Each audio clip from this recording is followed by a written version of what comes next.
Shalom semuanya.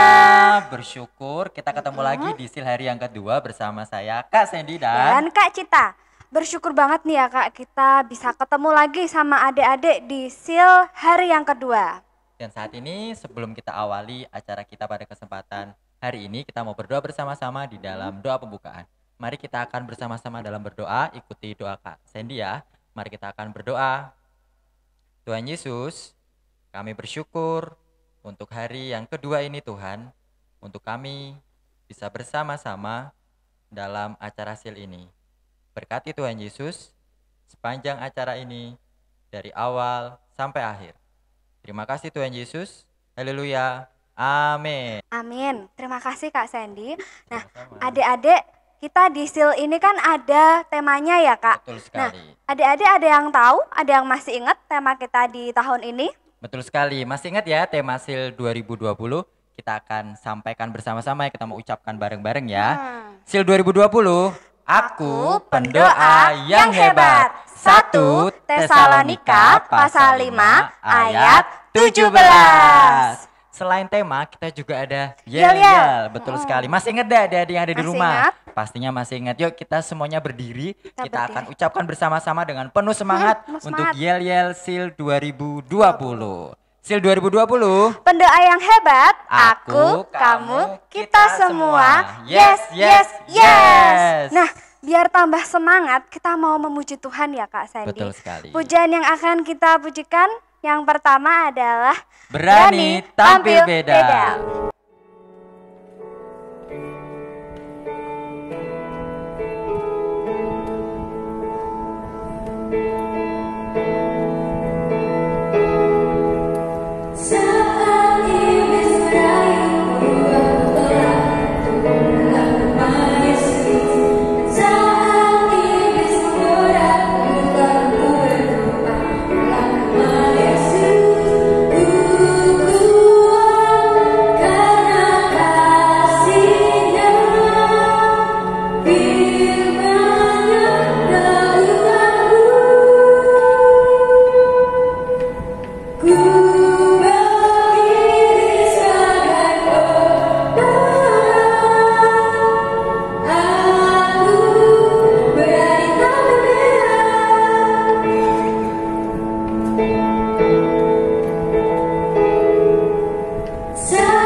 Setelah kita memuji Tuhan, kita mau mendengarkan cerita Alkitab yang akan disampaikan oleh Kak Nanda.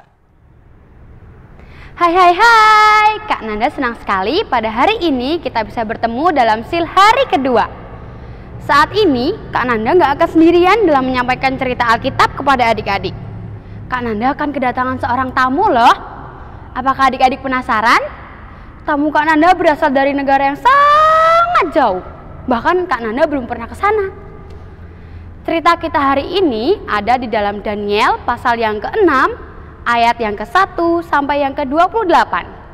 Nah, sebelum Kak Nanda panggil teman Kak Nanda yang dari jauh, kita berdoa dulu ya. Tangannya dilipat, matanya ditutup. Adik-adik tirukan Kak Nanda ya. Tuhan Yesus, saat ini kami mau mendengarkan firman Tuhan.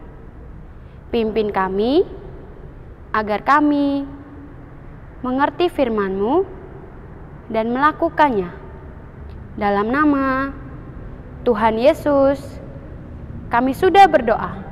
Haleluya. Amin. Nah, adik-adik, sebelum Kak Nanda panggil teman Kak Nanda, adik-adik siap-siap ya. Duduk yang manis, tangannya dilipat, telinganya dibuka, mulutnya dikunci. Cekrek. Kuncinya disimpan dulu ya.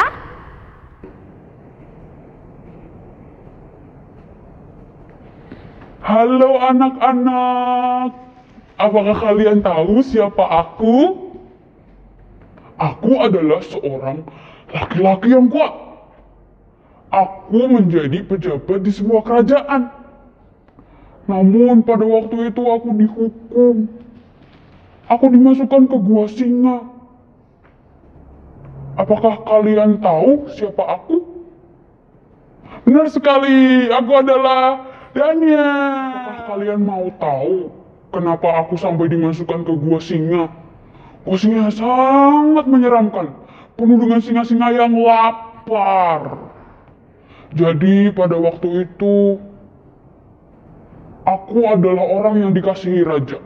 Karena aku bekerja dengan sangat rajin dan juga semangat. Semua pekerjaanku aku kerjakan dengan baik. Nah, pejabat-pejabat yang waktu itu juga menjadi bawahan raja tidak suka kepadaku karena raja mengasihi aku dan ingin menaikkan pangkatku. Jadi mereka mengusulkan kepada raja untuk membuat sebuah peraturan begini. Barang siapa yang tidak menyembah raja tetapi berdoa kepada Allah yang lain, meminta kepada Allah yang lain selain kepada raja, dia akan dihukum, dimasukkan ke dalam gua singa. Nah, itulah peraturan yang dibuat. Saat aku mendengar hal itu, aku sungguh sedih. Tapi aku tidak mau untuk menyembah kepada raja. Maka aku tetap berdoa kepada Allahku. 3 kali sehari aku selalu berlutut, memuji namanya, dan menaikkan doaku kepadanya. Karena aku hanya percaya kepada Allah. Saat aku berdoa, ternyata para pejabat yang lain sedang mengintip aku. Akhirnya, mereka melaporkanku kepada raja.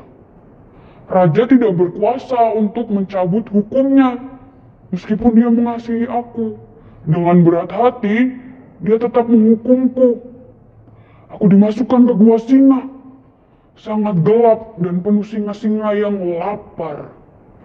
Waktu itu, aku tetap berdoa kepada Tuhan karena aku percaya kepada Dia. Maka saat aku berdoa, tiba-tiba Tuhan mengirimkan malaikatnya, bersinar dengan sangat terang. Malaikat itu menutup mulut singa-singa yang kelaparan. Sehingga pada keesokan harinya, saat raja memanggilku, Daniel, apakah kamu selamat? Aku lalu menjawab, ya raja, aku selamat karena Allah melindungi aku. Saat raja mengetahui hal itu, dia sangat bersukacita karena aku selamat. Orang-orang pejabat lain yang memfitnah aku dihukum. Mereka dimasukkan ke gua singa dan dimakan oleh singa-singa yang lapar. Aku sangat bersyukur karena saat aku berdoa kepada Allah, Dia mendengarkan aku. Saat aku mau terus meminta kepadanya, Dia mau menjawab setiap permintaanku. Dia melindungiku dari gua singa, dari singa-singa yang sangat berbahaya. Singa-singa yang memakan daging manusia, Allah melindungiku dari mereka semua. Aku mendapatkan kemuliaan, jabatanku dinaikkan oleh raja. Aku menjadi tangan kanan yang sangat dia percaya. Sehingga seluruh kerajaan Media Persia ada di bawah kekuasaanku untuk mengelolanya. Nah, itu dia kesaksianku, ceritaku, seorang Daniel yang terus berdoa kepada Allah meskipun menghadapi situasi yang sulit. Nah, anak-anak yang pandai di Gereja Baptis Indonesia Kedungmundu ini pasti suka berdoa, bukan?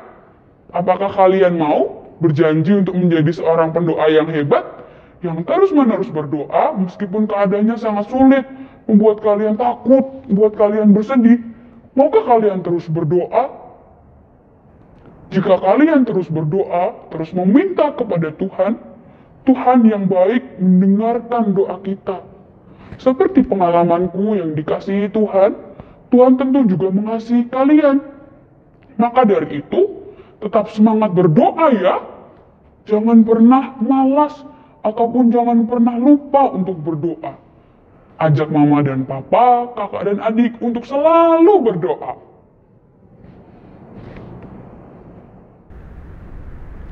Apakah adik-adik sudah tahu siapa nama teman Kak Nanda tadi? Benar sekali, dia adalah Daniel. Allah sungguh mengasihi Daniel. Dia melindungi dan menjawab doa Daniel. Seperti Allah mengasihi Daniel, Allah juga mengasihi kalian semua. Nah, pesan firman Tuhan hari ini harus kita ingat dalam pikiran kita dan kita tanamkan dalam hati kita supaya kita bisa melakukannya. Mari kita menghafalkan ayat hafalan hari ini. Daniel pasal yang ke-6 ayat 11b. 3 kali sehari ia berlutut, berdoa, serta memuji Allahnya seperti yang biasa dilakukannya. Sekali lagi ya. Daniel pasal yang ke-6 ayat 11b. 3 kali sehari ia berlutut, berdoa, serta memuji Allahnya seperti yang biasa dilakukannya. Nah, adik-adik sungguh hebat. Ayat hafalan hari ini dihafalkan lagi bersama mama, papa, kakak, dan adik ya, supaya kita bisa terus mengingatnya. Saat ini kita mau berdoa untuk firman Tuhan yang telah kita dengar bersama-sama. Mari kita berdoa. Tuhan Yesus, kami sudah mendengar firman-Mu. Pimpin kami agar menjadi pelaku firman. Dalam nama Tuhan Yesus, kami sudah berdoa. Amin. Sampai jumpa di hari yang ketiga. Oke, terima kasih untuk Kak Nanda yang tadi sudah menyampaikan cerita Alkitab. Yang tadi kita sudah belajar bersama-sama tentang Daniel. Dimanapun Daniel berada, walaupun dalam kesulitan, Daniel tetap berdoa dan percaya pasti Tuhan akan menolong. Kita mau memuji Tuhan kembali ya Kak. Pujian yang kedua kita mau pujikan Beranilah Seperti Daniel.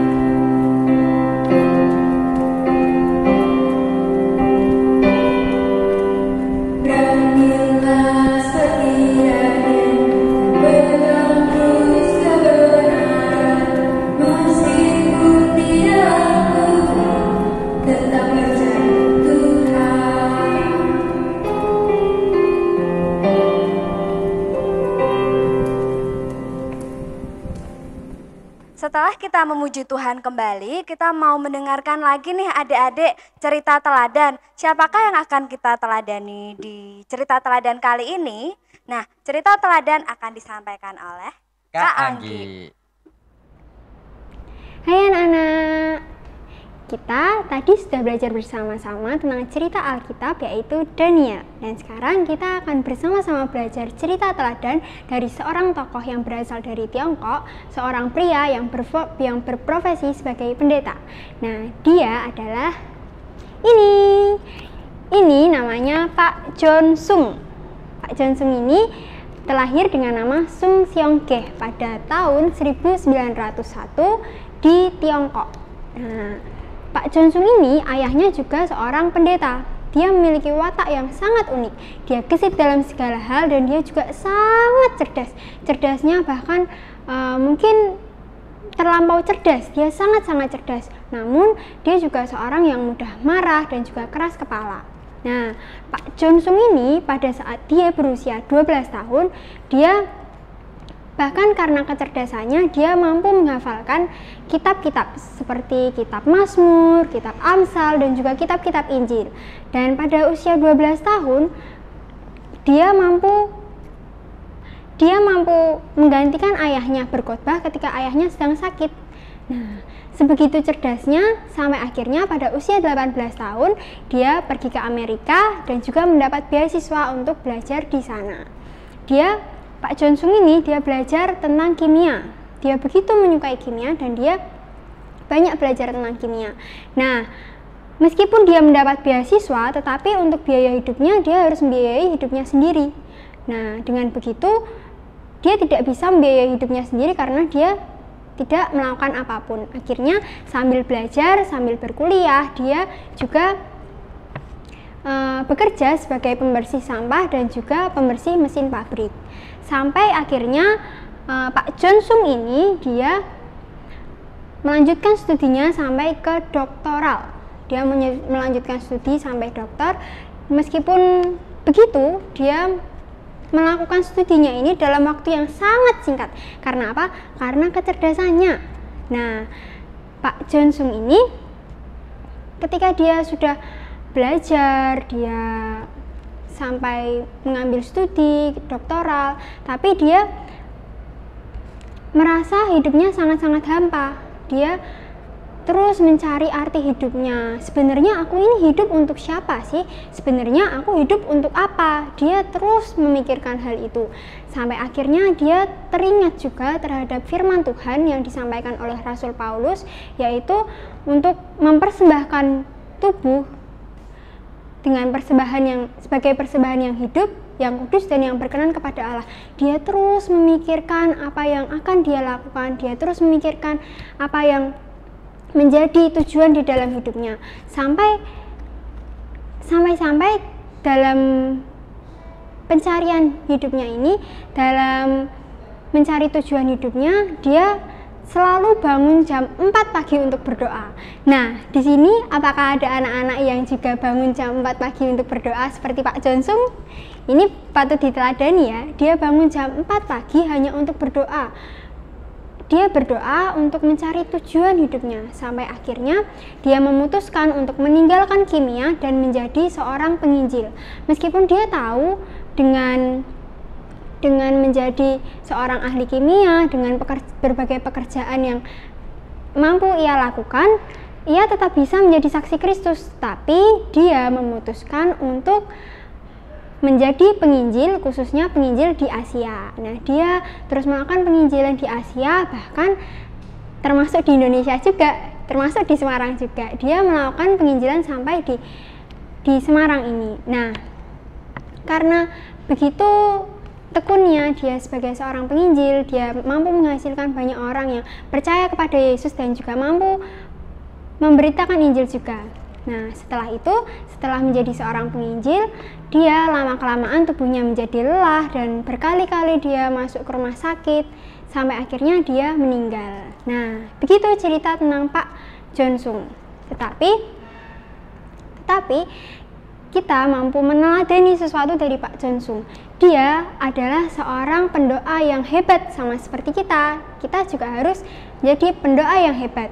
Pak John Sung ini meskipun dia memiliki kecerdasan yang luar biasa, dia bahkan mampu menyelesaikan studinya dalam waktu yang sangat singkat, tetapi dia tetap mengandalkan Tuhan, dia tetap tidak lupa berdoa. Begitu juga dengan anak-anak, meskipun anak-anak sudah pintar, meskipun anak-anak sudah mendapat nilai yang bagus di sekolah, meskipun anak-anak sudah pandai melakukan berbagai hal, tapi anak-anak juga tetap tidak boleh melupakan Tuhan. Anak-anak tetap harus mengandalkan Tuhan dan berdoa kepada Tuhan seperti Pak John Sung ini. Jadi, jangan malas-malas berdoa ya, kita harus rajin berdoa. Terima kasih. Oke, terima kasih untuk Kak Anggi yang tadi sudah menyampaikan cerita teladan, di mana tadi kita sudah belajar bersama-sama tentang satu tokoh yaitu John Sung, di mana walaupun dia pintar, walaupun dia pandai, tetapi tetap dia senantiasa berdoa. Oke, setelah kita melihat bersama-sama untuk cerita teladan, cerita Alkitab, dan juga kita sudah memuji nama Tuhan, kita mau mengakhiri untuk acara Sil di hari yang kedua ini dengan doa penutup kita akan mengucap syukur kepada Tuhan dan doa penutup akan disampaikan atau dipimpin oleh Kak Cita. Dipersilakan Kak Cita. Mari adik-adik kita berdoa. Tuhan Yesus yang baik, kami mengucap syukur Tuhan, Engkau sudah memimpin kami untuk kami boleh mengikuti seal di hari yang kedua ini. Kami berdoa biarlah Engkau senantiasa menjagai kehidupan kami, memberikan kesehatan bagi kami untuk kami boleh mengikuti seal di hari yang ketiga. Terima kasih Tuhan Yesus. Amin. Amin. Terima kasih Kak Cita. Nah adik-adik, berakhir sudah nih kita di seal hari yang kedua ini. Kita berharap adik-adik semuanya boleh terus dan tetap sehat supaya bisa mengikuti seal di hari yang ketiga besok. Betul sekali Kak Cita. Jadi besok adik-adik jangan lupa masih ada 1 hari lagi di seal hari yang ketiga. Jadi tetap saksikan terus seal GB Kedumudu tahun 2020. Sampai jumpa besok. Dadah.